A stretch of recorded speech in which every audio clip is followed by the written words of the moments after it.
All right. Hello, everyone. Welcome to our expert panel, Career Development Through an Equity Lens. So excited to get this conversation started. We have a wonderful group of folks who are going to guide us through this talk today. So just to introduce our wonderful panel of experts, we've got Dr. Joan Fallon. She's the founder and CEO of CureMark. We've got Tanya Breland, the Director of Professional Development, specializing in educational equity at the New Jersey Department of Education.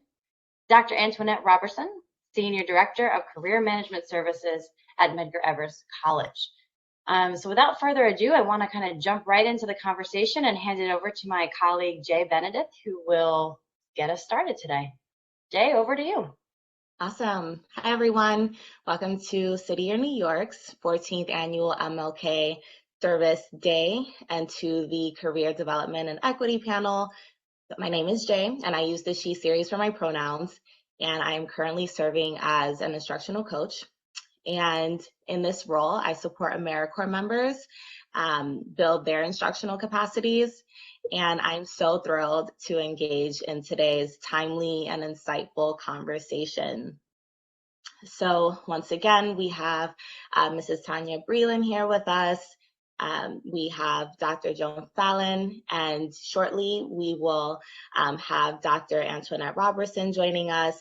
And so I think we can dive in. And when Dr. Robertson joins us, then we'll gladly welcome her into the space and catch her up to speed. So let's start with some introductions, and we'll start with you, Mrs. Breland. Tell us about your current role, or if you have multiple roles, then you can explore as many of them as you want, and how you came to occupy them. Yes. Well, thank you, first of all, Jay, for having me here, and City Year, I'm really excited to be able to share. I currently, actually the director role, I sort of still do that, but at the Department of Education, I'm also currently the acting Deputy Assistant Commissioner in the Division of Academics and Performance. I also am a business owner, and I've had an educational consulting firm for the last, since 2011. So what's that? Oh, we're almost 10 years. The time has just kind of gone by very quickly. And then I sit on a civic organization, the National Coalition for 100 Black Women. I serve as the first vice president of programs for the Central Jersey chapter, which is a new chapter that just formed. And I do a few other things, but just happy to be here, and we'll talk some more about the work, if you will. Yes, thank you for that.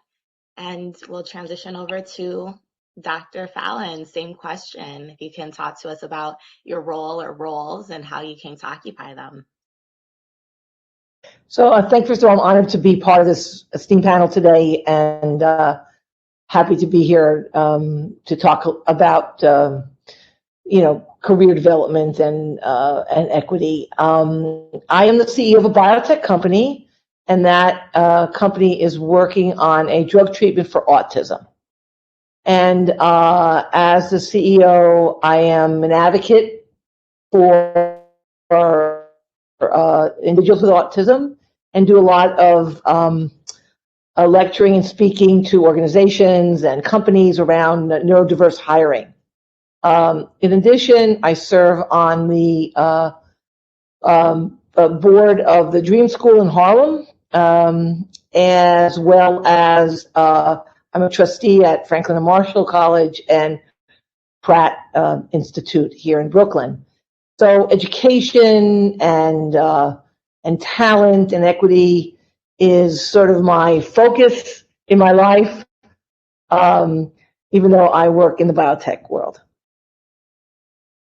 Right. Thank you for that. So let's dive in. Career development is a term that gets thrown around a bit, but we don't often take the moment to hear it defined. So in your opinion, or any definition that you have heard and operate from, what is career development, and why do you think career development is important? And either one of you can start.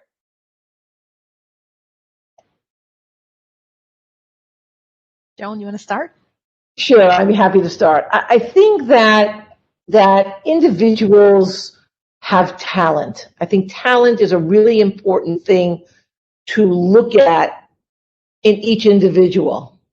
And I believe that career development comes out of that talent. It's born of that talent. And I believe it's our job to make sure that as much breadth of understanding of what careers exist for individuals is just something that we need to concentrate on and make sure that young people understand that this is something that they can choose for themselves. So last year I funded a classroom in Rhode Island that wanted to learn a little bit about coding. And so the teacher, this was like the second grade, got some of the, the typical things that you use at that age to help individuals understand that if you code this way, this particular little machine will behave this way. And at the end of the semester, the students went to them and said, "You mean we could do a job like this when we grow up?" And so, I think that making the potential careers and understanding of what's out there for individuals to work towards is a really important piece. And the understanding that it doesn't matter what that job is, they have the opportunity to be that thing. I would agree with you. I would, also kind of talk from the side of a mentor, because that's something that I find myself in that role often with young people, and some that aren't always as young, who are looking to make strides in their professional lives and looking at where they could potentially go and what opportunities might be available to them and what they need to do to be able to prepare themselves. I think as a mentor, and I've also done coaching as well. I have tried to not only encourage individuals to think about the opportunities that are there, but I really don't want people to feel limited in any way. So if it means that there may be some training that they need to take advantage of to build capacity, or if there are ways that they need to either go back to school or really tap into the expertise of others who are in various industries, that's something that I also encourage people to do. Tanya, how do you see that happening when the breadth of careers that surround an individual may be quite limited? How do you go about teaching young people about the breadth of careers? So it's usually rather organic. Outside of when I was a school teacher or a principal, and we would have career days where we would bring in professionals, and that was more of an intentional type of a setting. But usually it's more organic in one-on-one type of conversations with individuals who are looking to progress. And so we talk about their talent, we talk about their interests, and I do a lot with purpose, what they think their individual purpose is, like their why, like what drives them, what excites them, what motivates them. I think that piece oftentimes can open doors that they don't even realize are opportunities. I love that, the power of the why. I appreciate the both of you giving us some more context about how you both think about career development.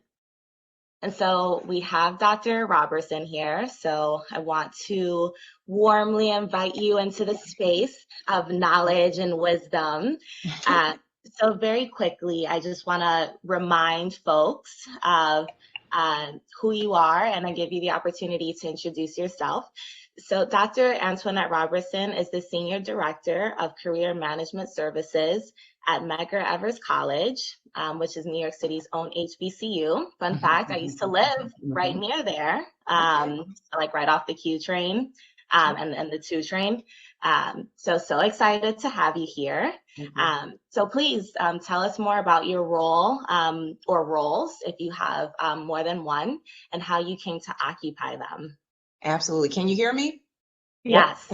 Okay, fantastic. Welcome everyone, and I pardon my tardiness, technology, but you know, it is where we are right now in this space. Again, I'm Antoinette Robertson. I'm the Senior Director of Career Development at Medgar Evers College. I've been there since 2018, a transplant from Houston, Texas, where I worked at Texas Southern University for about 10 years.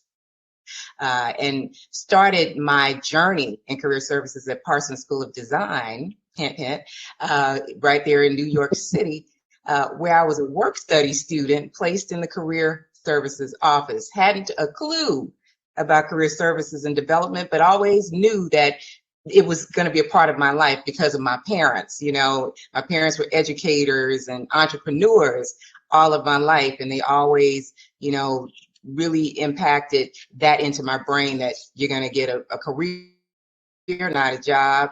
It's going to be seamless if you just follow a process. And so I just love career services. I'm an advocate for students. I'm an advocate for ethnically diverse students in particular. And I just love what I do. I love growing people to be their best selves. Awesome. Thank you for that. And I'll share with you the question, the very first question that was posed to the panel, which is, how do you define career development, and why do you think career development is important? Okay, great question, by the way. Firstly, career development is a process, first and foremost, by which you are engaging, empowering, and equipping. I call it the 3 E's, individuals to develop a professional toolkit with resources that will enable them to sustain a quality life, both personally and professionally. You know, we're about at 7% unemployment rate in this country, which is roughly about 20 million people out of work. And so career development allows you to continue to upskill and develop cross-functionality so that you can pivot when faced with unforeseen challenges, such as the pandemic, right? Career development increases your professional bandwidth and options, which leads to a healthier and happier life. Love that. Can you repeat those 3 E's again? Absolutely. Engaging. You need to know that they even exist, the reason and the rationale behind career services. Empowering, so that you can feel confident once you get into those different spaces. And equipping, you need to be able to develop that toolkit that you can pull back from whenever you're going through any kind of societal changes. Love that. Thank you. And I think that's a really great segue into the next question. And anyone can start with this one. So now that we have a sense of how we are in this room understanding career development, let's get into the role equity plays in that understanding. So how do you bring an equity lens to your vision of career development? Right, things all go. At a time in our country when issues of social justice and inequity for Black and Brown communities are at an all-time high, it's critically important for me in particular to provide meaningful and strategic career direction to Medgar students and the surrounding community. I look at it through a 3-fold lens. First of which is exposure. Educating and informing this population on what development is and why it's important, and how it can make a significant difference in their quality of life. That's the first prong of this 3-fold method. The second would be engagement, providing resources, both financial and human, as well as experiential learning opportunities where information learned can be applied in real-world contexts, mentorship, subsidized internship. All would go under that engagement piece. And lastly, empowerment. Once equipped with the tools for success, there's now a level of confidence, drive, and tenacity that one should be able to succeed and feel like they can grow in their chosen field. Approaches, along with focused observation, have proven to be a winning combination for marginalized and disenfranchised populations. You know, just to add to that, I think that for an individual to understand what talents they have is a really important thing. Because if they understand their own talent, and sometimes it takes a mentor or someone close to an individual to point out their talents. And when you have that talent, you understand that, you can then take that and move it towards or make it part of your career development. I also think on the other side, when individuals are looking for diverse workforces, et cetera, if they go and they look for talent, they will get their diverse workforce. You know, it's more than just checking off a box. There's a lot to do with, you know, the old saying that talent is evenly distributed, but opportunity is not. I think is a really important thing here as young people look at their own careers and their futures, is understanding what's possible and understanding and believing in themselves. I often look at this career development conversation from my lens as a Black woman. And as a Black woman, I remember doing a workshop maybe a few years ago. We were talking about mentoring and coaching for women in general, and how it's not as readily available for women as it may be for men in the workplace. And so I have found myself really trying to be that mentor for other professionals, in particular those who are Black and those who are women. Although I have mentors who are white, mentees who are white, and I have mentees who are men, young men. But I have really tried to one, empower them and help them see. At Joan, you mentioned the talent piece. Help them see the talent that they possess. Sometimes they don't see it themselves. Right. Sometimes they don't have the confidence that they right. need to be able to move in a certain direction towards a career path. And they may not have the support that they need. So what I find myself doing is trying to provide that for them, but not doing the work for them. So they've got to take those steps themselves. They have to make decisions that this is the direction that they want to go, but they should know that there are opportunities and that there is a support network, and I'm a part of that network. And I want to, push and accelerate them towards the goals that they've set for themselves, and even help them hone their goals when they're not really sure where they want to go. When I was a school principal at some point in my career, and I remember a young lady. She was a young black woman who was applying for a teaching position. She had worked as a substitute, and she really didn't do a great job at all in her interview. And when the interview was over and she did not get the job, she came to me almost angry, like, "You don't want to hire any black women?"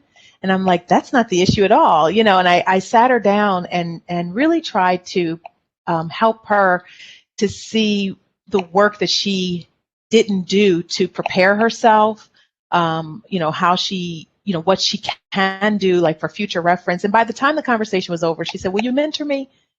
And, and I think that it's important that we establish the kind of relationships with young people that help them feel like we're here for them, especially when we're thinking about women, young black women.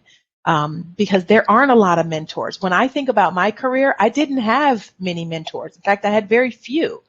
I really had to kind of just move in, with my own inner motivation and inner drive towards the things that I was interested in. And only in my later life did I get mentors, much, much later life, as in recently. But I've always found myself doing that for others. I was 23 years old. I'm in my 50s now. I was 23 years old when I mentored my first young black girl. and she was a teenager, very troubled, had a very, difficult childhood, a lot of obstacles that stood in her way, that very well would have dictated what her future was going to look like. But I mentored her by first showing her that there are opportunities out there. Like, she had dropped out of school in 8th grade. And at that point, I felt that I needed to show her a different side to school, because school was a bad place for her, a place of bad experiences. So she didn't take the traditional pathway to school, but she ended up getting her GED, and we still remain, I would say, friends, but she still, calls me like her mentor sister, if you will. But I think it's really important that we help lead the way for those who may not realize, and move the barriers away that may be in the way of someone being able to move forward, because their zip code may dictate, or their background may dictate what their future looks like. Yes, that's so powerful. Just that role of mentorship, how it can be so transformative, and also that power of showing instead of telling. And so I just want to share that, you are one of my mentors, Mrs. Breland. And I remember one time when we were on the phone a few months ago, maybe, and we were talking about how much I'm charging for my own services and my own small business. And instead of just telling me, Jay, you're undercharging, you took me through this process of thinking about, okay, how much time are you putting into creating your product? How much are you charging for your product? And then doing that simple math of this is how much you're getting paid per hour. How do you feel about that now that you're seeing those numbers? And that was so transformative, right? That's the difference between the showing and the telling. That's the difference between being a true mentor and kind of just maybe dropping a few fish in my bucket instead of teaching me how to fish. So I really, really appreciate that. And I think that's a part of career development that is so important, but that kind of doesn't get articulated explicitly. So thank you for bringing that to the forefront. My pleasure. And so, yeah, the next question, and this is also a great segue. We're doing really well with segues. The next question is, recently, City of New York has joined the national conversation surrounding notions of workplace professionalism, which often upholds characteristics of white supremacist culture and disproportionately impact people of color. How do you reconcile the need to prepare people for a workforce that still often requires professionalism with the push for equity happening in career development? And anyone can open the floor.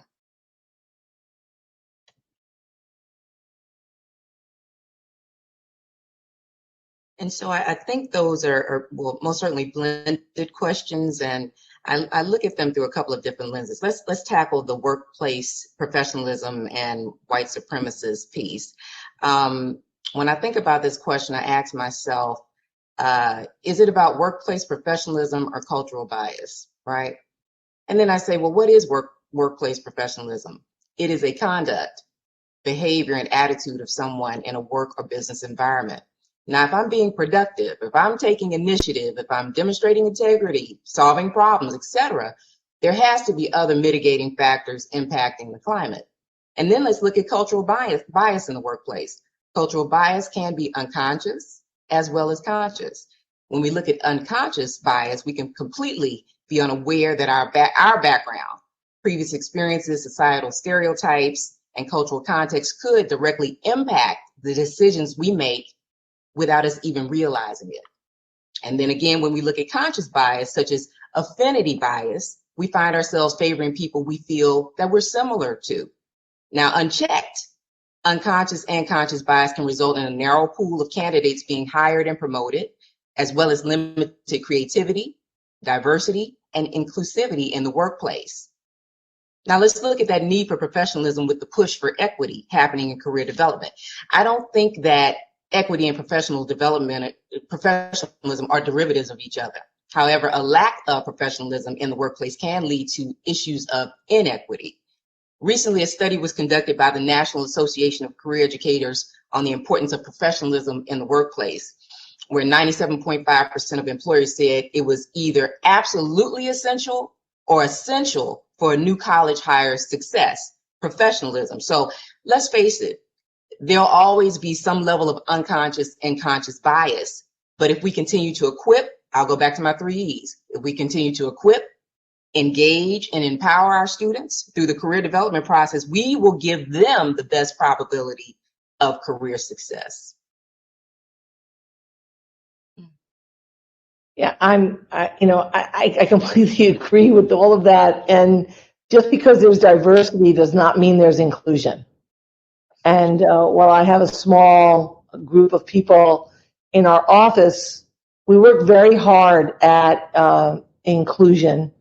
And I, as a CEO, work very hard at it myself, trying to look at things from all sides. When 4 years ago, when the Muslim ban came down, I sensed I had one employee who was Muslim, and there was a lot of uncertainty and a lot of concern among everyone. And I walked in and I said, look, it appears that in this country, if you're not a white, straight Christian male, you're at a disadvantage. And we don't have any of those here, actually, in our business. And so therefore, we're all in a place where I will do everything I can to protect you and to give you the space to operate. And I think that giving people the space to operate, to be who they are, to express their talents, to give their opinions, to weigh in on what's happening, both, in trying to solve problems and in the environment that we live, is really, really important. I think giving people tools to do their job and to feel like a part of what we're doing is just key. And it's a thing that I do constantly, is to look at what we have, what we're doing, where we're going, and making sure that, the workplace is inclusive, that the workplace is a healthy place to work. And I think that you, as a CEO from the business side where I sit, it's imperative that you constantly look at these things as key to your success. Because if they're looked at as something less than key to your success, they're not going to get done. But they are the key to your success. Your employees are the key to making you, innovative and to discover new things. And so I find it really important that the work environment, who we hire, how we treat people, is just really key to what we do. I was recently reading an article about being fully present, like psychologically present in the workplace, and what those conditions are that create an environment where people can be authentic and really be themselves in the workplace. And I looked at that against professionalism and how I've conducted myself in the workplace. And to me, it's critically important that I always conduct myself in a manner that's very professional. But I struggle with that from the perspective that in being professional, I can't afford not to be professional. So that may mean there are times that I might see white supremacy at work in certain workspaces, and I may want to address it as a Black woman, and I have to really, there's a fine line between when I have an opportunity to effectuate change from an equity perspective, and when I can be even like fully authentically me in addressing some of the issues, because being authentically me might mean that I'm expressing anger related to what I might be seeing. And that's not an acceptable demeanor as in the workplace. Like as a Black woman, you don't want to get the image of being the angry Black woman. And so, really trying to navigate that space is not an easy place to be. But I've had opportunities to be able to lead these difficult conversations in the workplace and lead conversations around equity, racial equity in particular, or gender equity, or just overall equity and educational equity. And because I've been able to lead those conversations, I can ask the hard questions and really make people think about. It doesn't mean that they change, but I can at least get them thinking about and raise awareness around the issues of bias in the workplace or bias in society and in institutions, and get people thinking about where they line up, and where what and how their thinking or their conduct or their bias is contributing to someone either not being welcome in the workplace and being included in the workplace, or someone being included and being made to feel like they belong in the workplace, and in that particular space. And so I think that it's not an easy process, but I feel that I'm an advocate in this equity space. And so as an advocate, I can't be silent, but I've also been able to figure out how to be both professional in it and do it in a way that can move people towards rethinking the types of policies that might create barriers for people, or rethinking the way that resources are allocated that could create barriers. And for me, I'm often thinking about for students, because that's who we serve. But I think about that in general, and it's not an easy line to toe, but it's one that I think we have to toe and be an example to others and create those inclusive spaces. Right.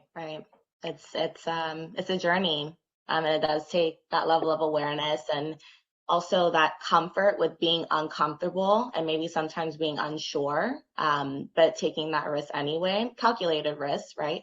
But taking that risk.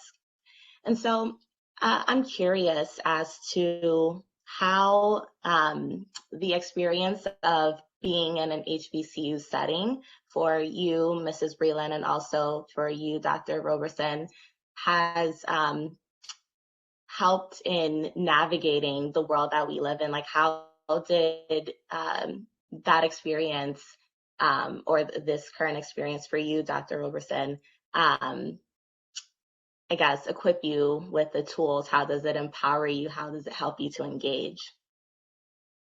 So me working in an HBCU PBI culture, was that the question? How does that help? I'm sorry, can you just kind of narrow that question down for me? Yeah, so another way stated is, what is unique about how historically Black colleges and universities prepare their students for entering? And so maybe you could talk about it from the standpoint of working in career development and helping students in HBCU navigate the workforce and developing their skills. And then for you, Mrs. Breland, your personal experience with having attended Howard, how did that help you to navigate the world that we live in and the workforce you entered? And so from an administrative standpoint, HBCUs and PBIs historically nurture our kids, right? We don't historically come up in career-driven households like our white counterparts, and so it takes a lot of nurturing, a lot of response to our students, a lot of follow-through with our babies to get them connected to the career development process. I too attended an HBCU. I attended Texas Southern as well. My undergrad is from the New School in New York, so I can look at it from both ends of the spectrum, from a liberal arts college to an HBCU. A major difference between a PWI, HBCU, PBI is the level of exposure for students in one arena is different than in other. We most certainly can step up our level of connectedness in HBCUs and PBIs such that our students can gain the tools and the bandwidth so that they can be successful in the job space. I think that's where disparity lies in that space. However, because of the nature of who we are, we're fighters, we're survivors, we're going to keep moving and pushing and growing and planting seeds so that that harvest can be fulfilled within our Black students. And so my attending an HBCU has just given me that resilience to know that I can persevere, to know that there are no obstacles too hard in my way for me to knock down. And we continuously instill that in our students as administrators and educators at HBCUs and PBIs. And so that is one major difference, is the level of connectivity and the level of intentionality that I see at HBCUs. And so in the area of career services, it is our charge to make sure that our students are resourced such that, again, they can be sustainable and ultimately scalable in the workspace, right? Without exposure, there is no success. So that's our overarching goal, is to make sure our kids are engaged, exposed, empowered, and that's privilege. All right, I hear that you added another E, exposed, and that exposure is also really important. So thank you for that. And just to be clear, PBI stands for predominantly Black institution, and PWI stands for predominantly white institution. Got it. Thank you. Correct. Absolutely.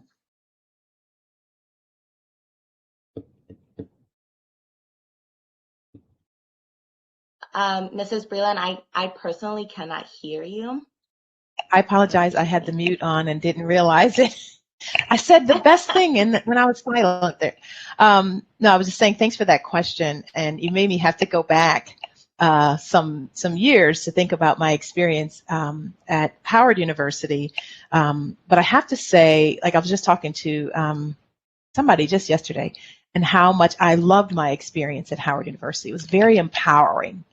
It was empowering to be around. So I grew up probably more like lower middle class. And so going there exposed me to Black people from all different socioeconomic backgrounds. And that was amazing to me because I had not been exposed, to wealthier Black people, as, obviously like on the lower socioeconomic end, that was more commonly, more the common experience. And so it was really interesting just to see the diaspora in such a broad perspective, and to learn and get a foundation behind what I was taught, and the foundation that of where Black people fit in this world and our history as Black people. And that was really powerful for me as a young Black girl. I mean, I grew up in a household where we were taught a lot of that, but it was different from an academic perspective, to hear it from an academic perspective, because typically in schools we didn't get that. Most schools, the curriculum was very colonialized, and so we didn't hear a lot about the rich history of Black people. So that was really a powerful experience for me, and it was something that I would say instilled a certain level of pride and confidence that helped me to just help solidify that I could do and be whatever I wanted to do and be, and that I didn't have to accept what the world might have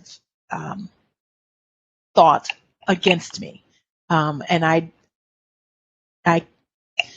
can silence the noise that might have been around me that may have said that I wasn't good enough, or I wasn't worthy enough, or I wasn't smart enough, or I wasn't, enough of anything, and really grow in knowing that, yeah, actually I am enough, and I am good enough, and I can excel in whatever it is that I choose to excel in. And so that was a really powerful experience from that perspective for me, and it gave me that at a very young young age. And so I can draw on that even now when I try to empower other young people.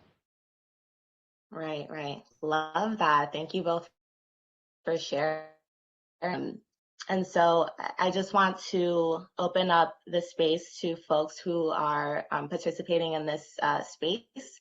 If you have any questions, please feel free to place them in the chat and we can bring them to the panelists. But otherwise, we're going to end on this last question, and anyone can start.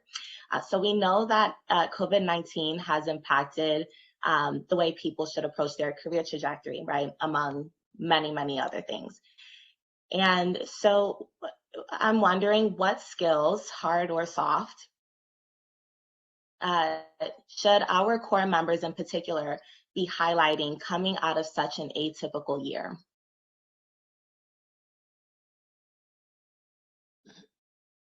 Okay, well, I'll start it off. I think that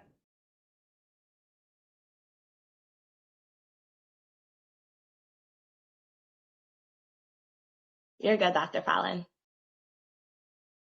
okay, so I think that if we learned anything through this whole pandemic time, is that we need to be flexible.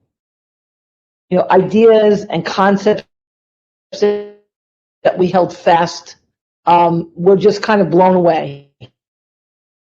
And I think that coming out of an educational experience, it's important to understand that flexibility is a really important part of what we have to learn as a society. Patience, but also the fact that things change rapidly. So what was yesterday is not the same as today. The whole retail space of our life has changed. It uncovered many, many places of things that we have to do. It uncovered enormous amount of inequity that we haven't really tackled yet. There's a lot of things that we need to do as a society. So looking at those issues and understanding that there's a place for someone to work on them, I think is important. Entrepreneurship will begin to flourish. It was already flourishing. It'll be more. It will be in different areas than it was a year or 2 or 10 ago. But I think that there's lots of places for opportunity. So I always talk about, we look at the status quo as like a single line. But I always look at the status quo as it has seams in it. Like, the seams that exist between two fault lines in an earthquake zone. So the status quo has seams in it, and from those seams comes innovation.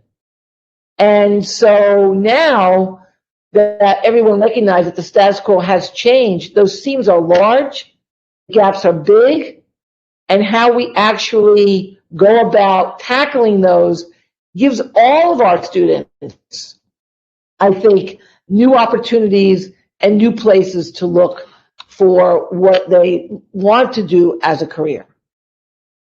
Love that.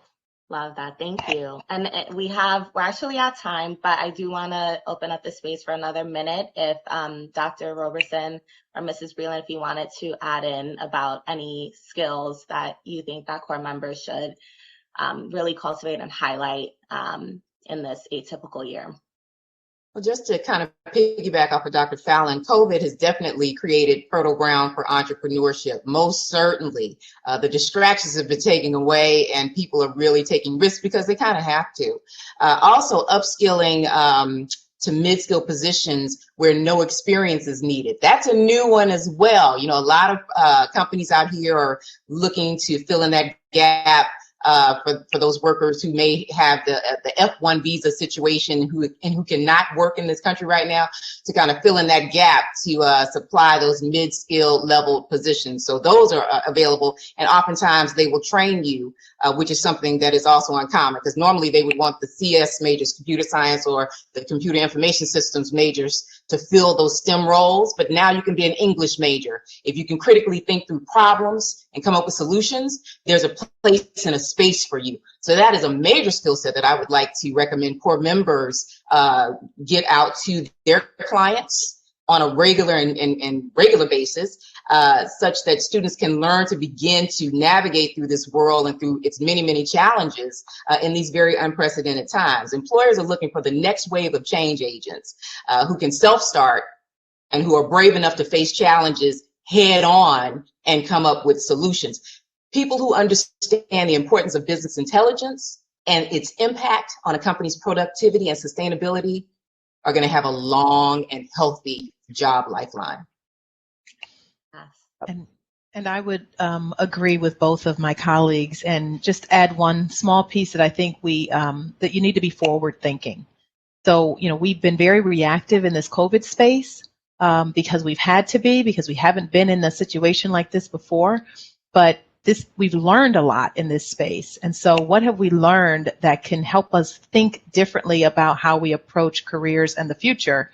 And a question that I often ask in educational spaces, how can we do education differently and better, knowing what we know now? And how can we prepare ourselves? Should we ever have to be in a situation like this or something far worse than this? Like, how can we begin to do things better and differently in the future? So what does that mean in terms, that also means like, what do we need to learn? What else do we need to learn? What other skills do we need to develop? And who do we need to connect with? So thank you for this opportunity. I am very pleased to have been able to share today and to serve. Absolutely. Thank you so much. I enjoyed this immensely. Thank you so much for the opportunity. Thank you too. Thank you all so much. This was very insightful. You've left us with a lot of nuggets, especially that start with an E, but also that start with an F, like forward thinking and flexibility. So we appreciate you here at City Year, and we know that changing the world takes a lot of people, a lot of collaboration, and so we just appreciate you sharing your time and your expertise with us. So thank you. Thank you. Thank you. Have a good one, everyone. Okay. Be safe. See you later. You too. Bye-bye. Bye-bye.